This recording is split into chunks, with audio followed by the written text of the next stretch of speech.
कागल तालुक्यातील करनूरमध्ये गुरुवारी रात्री व्हॉट्सॲपवर आक्षेपार्ह मजकूर टाकल्याच्या कारणावरून 2 गटांमध्ये वाद झाला.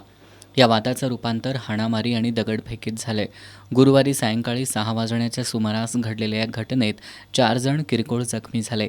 यावेळी चारचाकी आणि दुचाकी वाहनांचंही मोठ्या प्रमाणात नुकसान झाले. या घटनेची माहिती मिळताच कोल्हापूर आणि कागल पोलिसांचा मोठा फौजफाटा घटनास्थळी दाखल झाला. पोलिसांनी दोन्ही समाजातील नागरिकांशी चर्चा करून परिस्थिती नियंत्रणात आणली.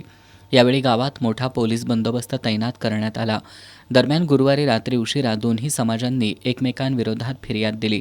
त्यानुसार कागल पोलिसात परस्पर विरोधी गुन्हे दाखल करण्यात आले असून दोन्ही समाजातील मिळून 46 जणांवर गुन्हे दाखल करण्यात आलेत.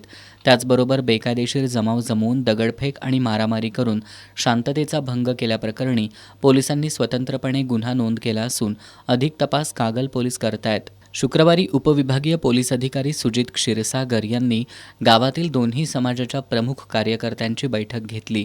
या बैठकीत कुणीही कायदा हातात घेऊ नये, तसंच कुणाच्याही भावना दुखावणार नाहीत याची काळजी घेऊन गावात शांतता राखावी असं आवाहन केलं.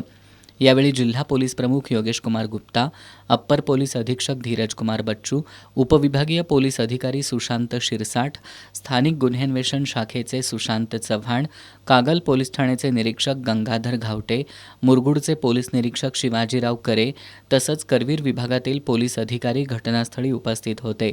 याप्रसंगी RCP जवानांसह मोठा पोलीस बंदोबस्त तैनात करण्यात आला होता. घटनेनंतर रात्री उशिरापर्यंत वातावरण तणावपूर्ण होतं.